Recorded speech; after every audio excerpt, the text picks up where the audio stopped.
राजा पूरी तरह बनकर तैयार हो चुका है। अब मैं पूरी दुनिया पर राज करूंगा, लेकिन उससे पहले मैं उस अच्छी जादूगरनी को बंदी बनाऊंगा। तुम चिंता मत करो बेटा, सब कुछ ठीक हो जाएगा। अरे ओ जादूगरनी, आजकल तुम्हारे भलाई के चर्चे तो पूरे राज्य में हो रहे हैं, थोड़ा सा हमारा भी भला कर दो। अरे दुष्ट जादूगर, तू फिर से आ गया। आज तो मेरे हाथों से नहीं बच पाएगा। जादूगरनी तुरंत अपनी जादुई छड़ी से उसके ऊपर वार करती है, लेकिन जादूगर अपना आईना सामने कर देता है तो वह अच्छी जादूगरनी उसी आईने के अंदर चली जाती है। ओ दुष्ट जादूगर, मुझे यहाँ से बाहर निकाल। मेरी अच्छी जादूगरनी, अब इसी आईने में सड़ती रहो पूरी जिंदगी। अब तो मैंने इस जादूगरनी को कैद कर लिया है। चलो अब महाराज को बंदी बनाता हूँ और खुद इस राज्य का राजा बन जाता हूँ।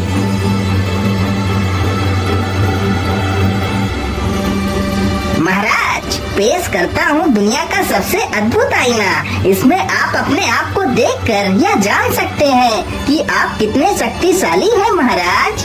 हाँ जादूगर, क्यों नहीं, मैं इसमें जरूर देखना चाहूँगा आखिर मैं कितना शक्तिशाली हूँ। राजा चुपचाप आईने के सामने जाता है, तभी वह उसी आईने में समा जाता है।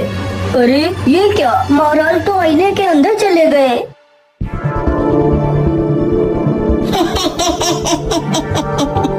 ध्यान से सुनो मेरे दरबारियों, आज से तुम्हारा राजा मैं हूँ। अरे दुष्ट जादूगर, हम तुझे जिंदा नहीं छोड़ेंगे। सैनिक जैसे ही आगे बढ़ते हैं, जादूगर उन्हें वश में कर लेता है। राज्य सभा में जितने भी लोग थे उन सभी को वह जादूगर अपने वश में कर लेता है।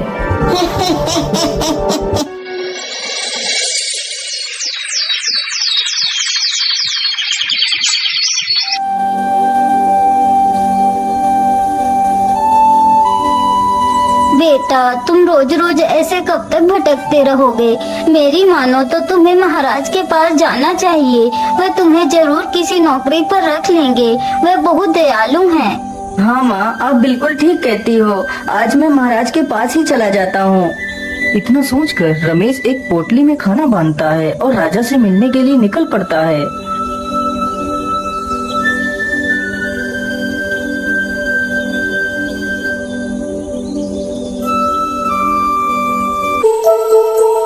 अरे कौन है तू और मुंह उठाकर कहाँ चला आ रहा है? मेरा नाम रमेश है और मैं महाराज से मिलने के लिए आया हूँ। महाराज से मिलने? लेकिन उनसे मिलने के लिए तो तुम्हें इस आईने के अंदर जाना पड़ेगा। लेकिन मैं कुछ समझा नहीं, आप क्या कहना चाहते हैं? मैं यही कहना चाहता हूँ कि मैंने तुम्हारे महाराज को बंदी बना लिया है और अब मैं खुद इस राज्य का राजा बन गया हूँ। वैसे तो मैं एक जादूगर हूँ। अरे दुष्ट जादूगर, तू मेरे महाराज को छोड़ दे, नहीं तो मैं तुझे जिंदा नहीं छोड़ूंगा। बेचारा रमेश जैसे ही उस पर प्रहार करने के लिए आगे बढ़ता है, तभी वह जादूगर तुरंत ही अपने आईने को रमेश के सामने कर देता है तो रमेश भी उसी आईने में समा जाता है। अरे ये मैं कौन सी दुनिया में आ गया? लेकिन यहाँ पर तो कोई भी नहीं दिखाई दे रहा है। आखिर महाराज कहाँ पर हो सकते हैं? चलो सीधे ही चलता हूँ।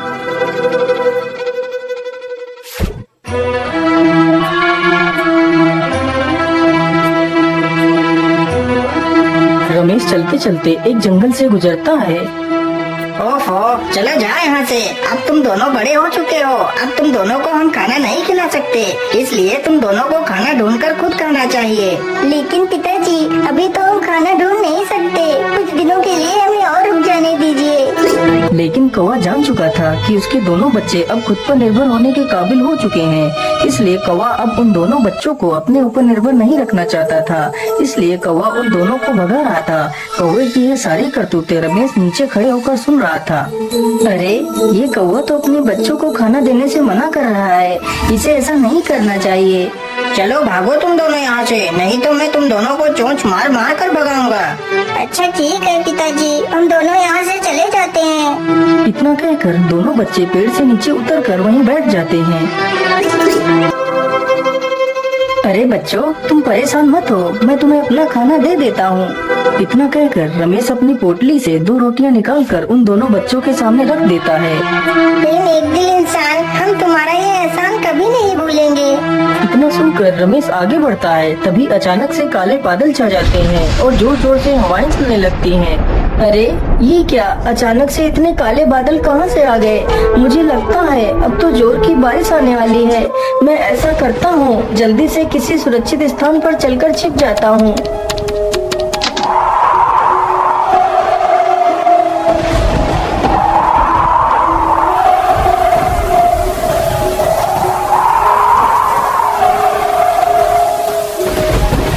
अरे उधर तो एक झोपड़ी है, चलो जल्दी से उस झोपड़ी में चलकर छिप जाता हूँ। रमेश जल्दी से उस झोपड़ी में जाकर छिप जाता है। ओहो, आज तो मैं कितना थक गया हूँ। मैं ऐसा करता हूँ, इसी स्थान पर थोड़ा सा आराम कर लेता हूँ। इतना कहकर वह जमीन पर लेट जाता है और सो जाता है। अरे भैया, जिस भले आदमी ने हमें खाना खिलाया था वह कालिया की झोपड़ी की तरफ गया है। अगर कालिया आ गया तो उस भले आदमी को वो नुकसान पहुंचा सकता है। हमें जल्दी ही उस झोपड़ी में चलना चाहिए। इतना कहकर वे दोनों झोपड़ी की तरफ निकल पड़ते हैं। वह झोपड़ी एक सर्प की थी। अरे यह मेरे घर में कौन सो रहा है? इसकी इतनी हिम्मत कि मेरे घर में सोए। मैं इसे जिंदा नहीं छोड़ूंगा। इतना कहकर वह सर्प उसे डसने के लिए आगे बढ़ता है। तभी वह दोनों बच्चे वहाँ पर आ जाते हैं और उस सर्प की पूंछ पकड़ लेते हैं। ओहो, ये इतनी जोर जोर से कौन चिल्ला रहा है? मुझे सोने दो। अरे राम राम राम, ये कितना जहरीला सर्प है। क्या करूँ क्या करूँ? रमेश तुरंत ही पास में पड़े एक पत्थर को उठाता है और सर्प के ऊपर पटक देता है, जिसकी वजह से सर्प मर जाता है। अरे बच्चों, तुम्हारा बहुत बहुत धन्यवाद। यदि आज तुम दोनों नहीं होते तो मैं आज इस सर्प के हाथों मारा जाता। इतना कहकर रमेश आगे के लिए निकल पड़ता है। वह चलते चलते समुद्र के किनारे से गुजरता है। तभी वह देखता है एक मछली पानी के बाहर पड़ी है और तड़प रही है। यह देखकर रमेश को उस पर दया आ जाती है। अरे राम राम राम, ये मछली तो समुद्र की लहरों की वजह से बाहर आ गई है। चलो इसे वापस पानी में छोड़ देता हूँ। रमेश तुरंत उस मछली को उठाता है और पानी में छोड़ देता है। अरे युवक, तुम महान हो, तुमने मेरी जान बचाई। मैं तुम्हारा यह उपकार अपने पूरे जीवन नहीं भूलूंगी। तुम्हें जब ये मेरी मदद की आवश्यकता पड़े तो तुम मुझे जरूर याद करना। अरे मछली, मैं यहाँ पर अपने महाराज को ढूंढने के लिए आया हूँ। क्या तुम हमारे महाराज को ढूंढने में मेरी मदद करवा सकती हो? हाँ हाँ, मैं जानती हूँ। तुम यहाँ से सीधे चले जाओ, वहाँ पर एक जादुई गुफा आएगी, तुम उसी में चले जाना। तुम्हें वहीं पर महाराज मिल जाएंगे। मछली की यह बात सुनकर रमेश सीधे उसी दिशा में चला जाता है।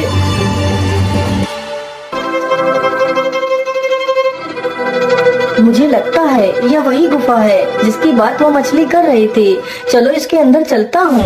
रमेश गुफा के अंदर चला जाता है तो देखता है गुफा में कई सारे लोग बंदी हैं, जिसमें वह अच्छी जादूगरनी भी शामिल थी।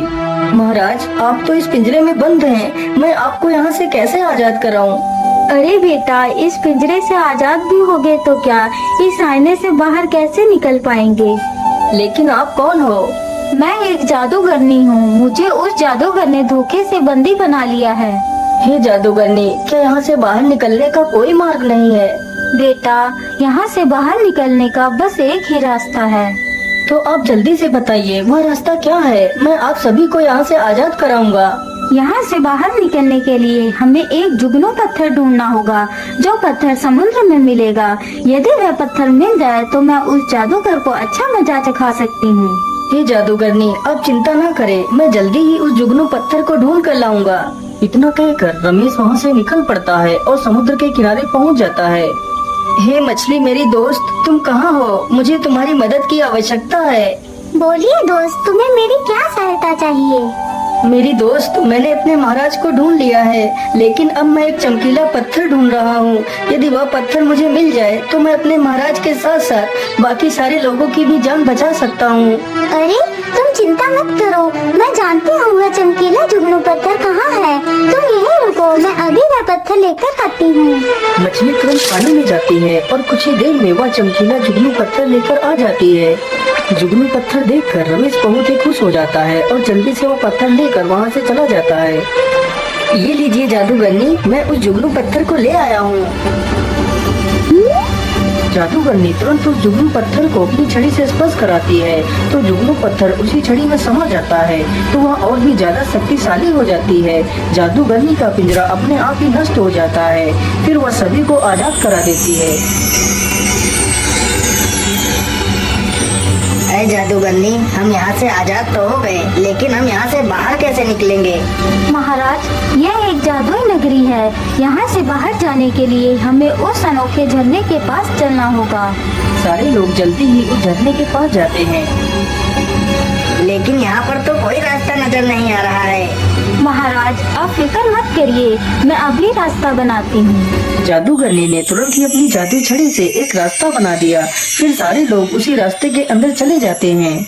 अरे ऐसे कैसे नहीं देगा? सैनिकों, तुम जल्दी से जाओ और मोहन को पीटते हुए मेरे पास लेकर आओ। जादूगर इतना कह ही रहा था कि तभी राजा और वह जादूगरनी तथा बाकी के सभी लोग उस ईजे से बाहर आ जाते हैं। अरे रे, ये क्या? ये सारे लोग बाहर कैसे आ गए? चलो कोई बात नहीं, बाहर तो निकल आए, लेकिन अब तुम लोग जीवित नहीं बचोगे।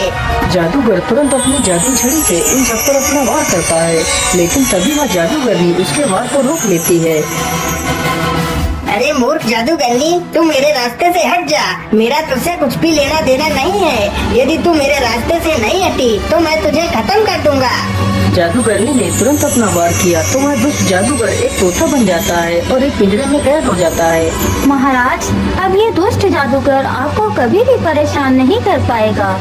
हे जादूगरनी, तुम्हारा बहुत बहुत धन्यवाद। मैं तुम्हारे इस उपकार को कभी नहीं भूलूंगा। इतना सुनकर वह जादूगरनी उस तोते के पिंजरे को उठाती है और वहाँ से चली जाती है। लेकिन बेटा, तुम कौन हो और तुम अचानक से उस आईने में कहाँ से आ गए थे? महाराज, मेरा नाम रमेश है और मैं आपके राज्य में ही रहता हूँ। फिर रमेश अपनी सारी कहानी राजा को सुनाता है। अरे रमेश, तुम बहुत ही बहादुर हो। मैं तुमसे बहुत प्रसन्न हुआ। यदि तुम अपनी बहादुरी नहीं दिखाते तो हम कभी भी उस कैद से आजाद नहीं हो पाते। इसलिए आज से तुम मेरे विशेष अंगरक्षक हो। उसी दिन से रमेश राजा का विशेष अंगरक्षक बन जाता है।